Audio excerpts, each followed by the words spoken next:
Hey there everybody, Jimmy to the top crane.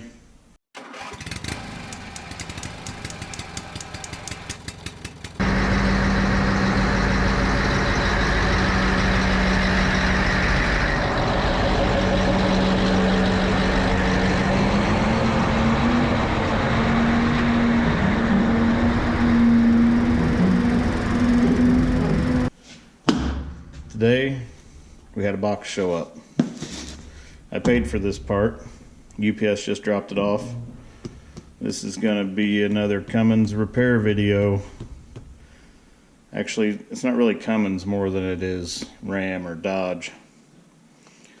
But the 2013 and 2014 Ram 2500s and 3500s with the Cummins diesel in them have dual radiators. And in those dual radiator systems, they have a couple Y pipes to connect the radiators together. I'll show you when we get out to the truck. But the Y pipes are made out of thermoplastic, which is no good.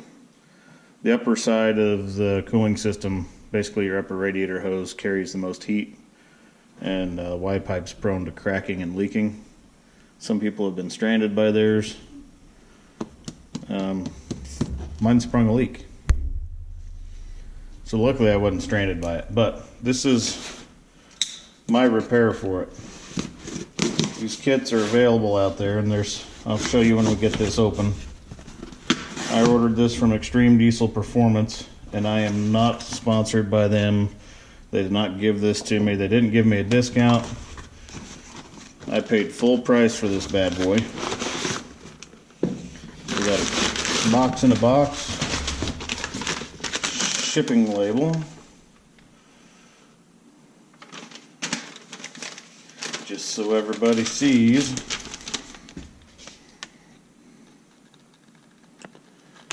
Right there, $146.68. So according to the paperwork, it says 2013 to 2015. So maybe some of the 15s are affected. I don't know. I know my 2014's affected, so we're gonna fix it. Got the old bench made out.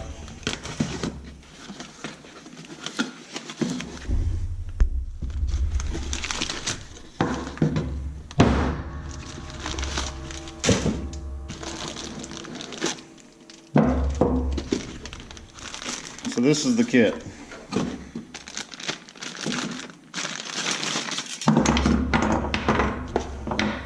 Got some T-clamps, which I love much better than just worm gear hose clamps. And then this nifty little billet aluminum CNC machined Y pipe. So there's some kits out there that have something similar to this, but it's welded around here. Make sure I'm keeping you in the viewfinder here. But it's welded, and from what I was reading, even the welded ones, through thermal cycling and whatnot, can spring a leak around the welded portion. So I figured CNC was the way to go. I mean, at one point in time, this was one piece of material, one piece of aluminum, and they have turned it into this. So this is what we're going to install. Now, this should be pretty, oh, came with a sticker. Extreme Diesel Power. Maybe that's the name of the place. Extreme Diesel Power. Okay, my bad. They just got some free advertising. This came with no destructions, so we're just going to wing it. I'm not sure if I have to take the hose off the truck to do this, or if I can do it with it on the truck. We're going to try it with it on the truck. I'll throw a bucket down or something to catch the antifreeze. That way we don't kill any neighborhood kitties. And yeah, we're going to see what happens. Okay, let me get this little step stool up here. On a side note, I haven't shown you guys after the leveling kit.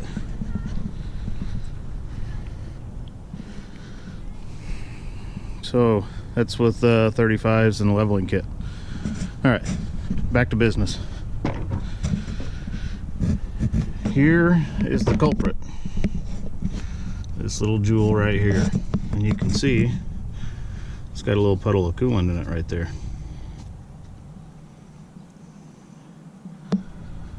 So I'm going to try to take this out with it still in the truck. I don't know how it's going to work out. We're going to see what happens. Not a lot of room to work with the hose. Let's see, I'm going to have to get these factory clamps off. Stupid spring clamp, I hate these, but it's going to come off. And yeah, we'll see how it goes. But why they would use plastic right there is beyond me. So let me find a place to put this camera and see what we can make happen. It doesn't feel like there's any pressure. We'll go ahead and, there shouldn't be any pressure. That Y's got a split in it. Go ahead and pop the cap just to make sure. And the way I'm going to try to split these factory bands, man, there's a lot of coolant coming out of that thing. Good old side cutters. I've seen people use the Dremel on these and whatever else on the old YouTube. I think side cutter is the way to go.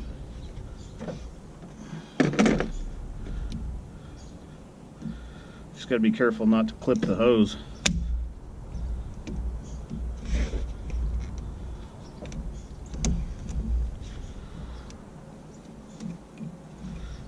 Now we got where we can spin it.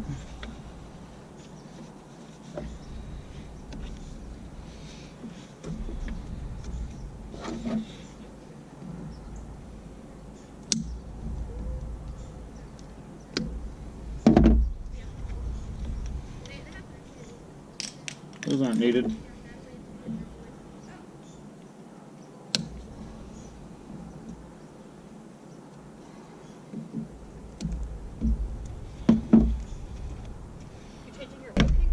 No, I'm fixing my truck. You want to come say hi to YouTube?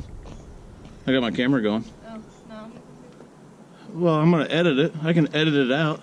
That's alright. Okay, never mind. What? Okay, you're talking to YouTube. Oh, hey! I'm sure they really want to hear me. It's not live streaming. You'll edit. I'm going to leave it in there. Uh-huh. I am.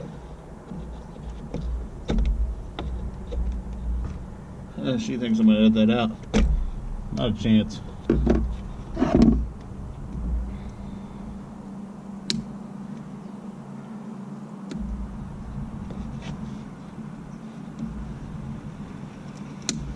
Oh, the in-laws are home. Or here. My in-laws are staying for Christmas. They're in from Colorado, so I'm sure there'll be some talking going on. I'll shut this off. Okay, I went and grabbed a few more tools while I had the camera off. Grabbed some slip joint pliers. So we try to get this stupid little clamp spun around here. Okay, the drawback to the 35s and the leveling kit. You need a step stool to work on the truck now. Okay, we got that. Get that turned around, or we can get a hold of it in a minute. Then the other things I grabbed a pick just so I can try to get underneath this. And then if you do any radiator work, if you don't have some of these, you need to get some. These are radiator hose pry bars.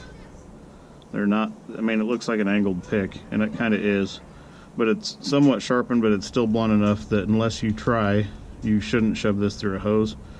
But you can use this to get underneath, get it parallel to the fitting, and run it around here to break the seal or the bond between the rubber hose and the plastic tee. And my neighbors are hauling for their cat. So, hopefully we don't lose any coolant. We might kill the neighbor's cat. I bet my neighbors don't know they're going to be on YouTube. So I'm just putting the small pick in here to get it started. Once I get it started, I'll slip this bigger one in. This radiator hose pry bar. And just kind of work my way around it.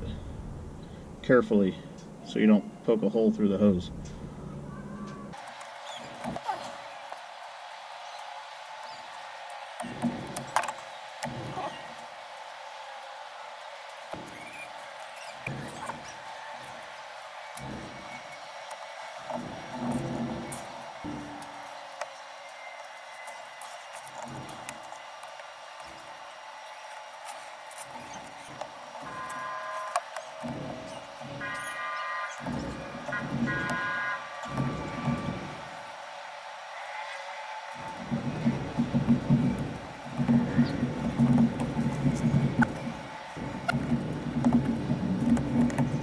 Well, there's one. And now it's so cheap.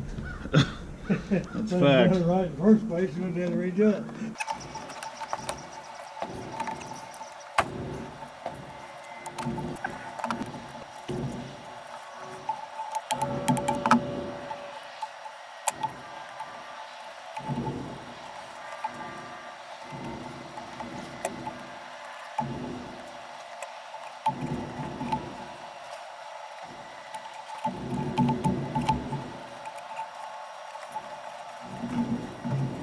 Alright, there's number 2. The other solution to this is there's a company called Mishimoto that makes a lot of intercoolers and radiators and whatnot, hoses, and anybody that's familiar with the aftermarket diesel world has heard of them. But they make a silicone hose kit. It's both upper and lower hoses, because there's a Y in the lower hose also on the other side. But those don't seem to have the issue because there's not as much heat over there. But they make a silicone hose kit that replaces this Y. It's actually a bonded one-piece hose that has all of this and this made into it. It's $385 for that kit, last I checked. But it does come in pretty cool colors, red, blue, and black, I think. So, anyway, I elected to go with this first.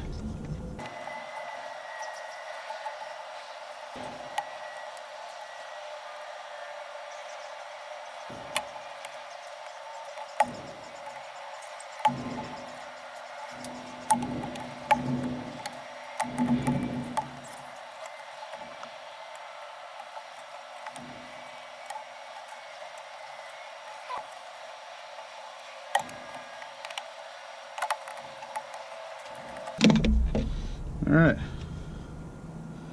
so there it is. I'm trying to look down inside there and see if I can see the crack. I don't see it. Doesn't matter. I'm not going to use it anymore. Okay, before you put this on, take this clamp off and put it where it should have begun to begin with, and that's in the trash. I assure you, you don't want to reuse that. So, put that in the trash pile over there. And then, how do I want to orient these? I want to try to make it pretty, but I also want to make it easily accessible.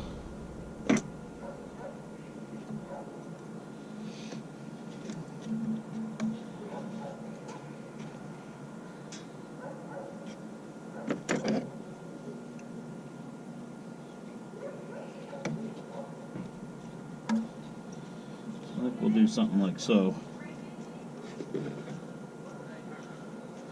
Now it's just a matter of slipping it together.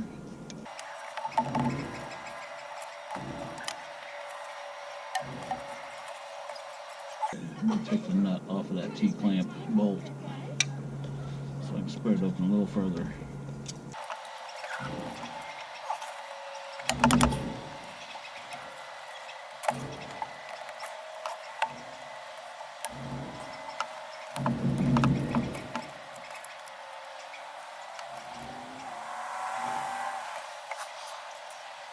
Okay, now there is such a thing as tightening these too tight. These T-clamps get really tight.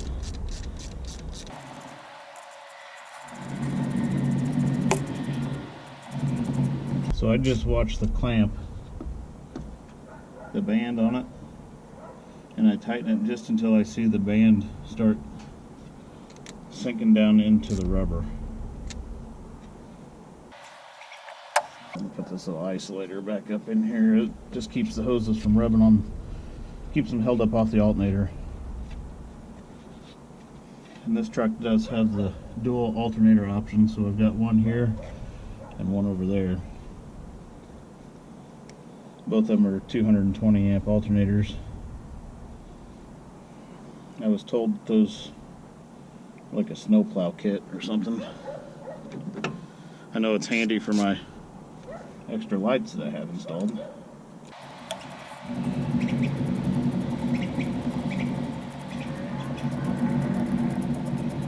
Some people may be tempted to rattle these on with a little impact driver.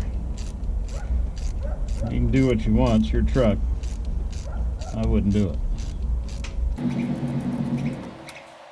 Alright, that's just starting to sink into the rubber. Should be golden. This one we took the nut off of.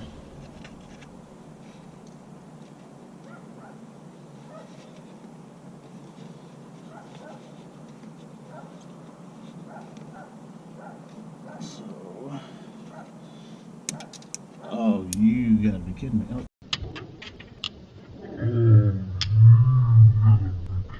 There it is. I figured that was gonna happen. Phew, that was lucky. Let's get some more of that sticking out of there before we put the nut on.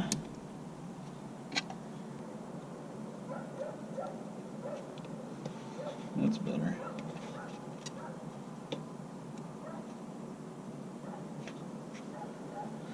And also, I'm not sure if you can see clear over here and over there. I mean, you could take this hose out and do this, but you would have to disconnect it down here to get this piece out.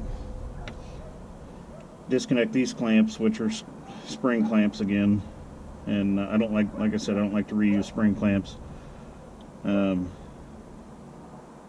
To me, I mean, this seems like a little bit of work, but I think it'd be just about as much work if you took it out and was doing this on your workbench. I mean, honestly.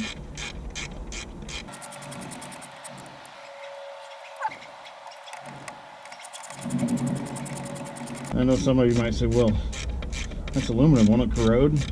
Well, it's got an aluminum radiator in it. It's got, I'm sure it's got aluminum, oh, that's iron. I'm sure it's got aluminum other places in the cooling system. I'm not overly concerned about that.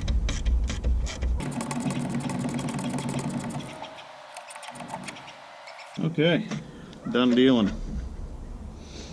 Sure, I could have turned these and oriented them down, made it look even better, but I've got a serpentine belt down here that I'd prefer not to have these touch.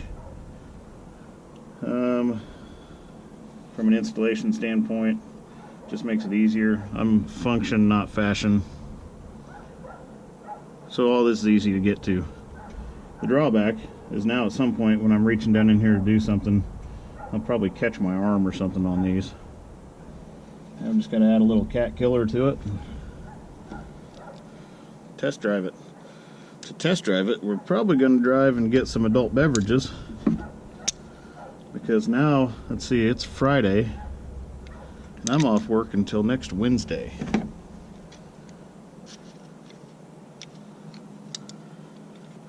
So, I'll clean up my mess, pick up the trash parts, we'll go for a test drive. It's the next morning. I just ran in, the in-laws are here, so I went and picked up breakfast, but got no leaks. I did run this yesterday after I installed it, got it up to temperature, and then retorqued everything. I had a couple drips after I had ran it, but I snugged everything up after getting it up to temperature, and now I'm in this upper radiator hose, got pressure in it, and it's not dripping anywhere. It's pretty close up here to the EGR, but I think it'll be okay. Also, anybody that installs one of these, you want to make sure you don't orient these forwards by mistake. It'd be pretty hard to do, but I think it's possible. But I don't think there's enough clearance in there, and you probably can't see it, but I don't think there's enough clearance in there between this hose and the fan to have these studs sticking out the front side. And I also didn't elaborate yesterday on why these are called T-clamps. This tightening bolt is shaped like a T, so hence the reason they're called T-clamps. They're very good at holding a lot of pressure, much better than like a worm gear style clamp, which is what these are. So anyway, thought I'd give you guys an update. There will be more in the future on this. The warranty's almost expired, so that tells me it's time to probably make some of the less than necessary accessories on the 6.7 Cummins maybe go away. I'll let you guys figure that on your own.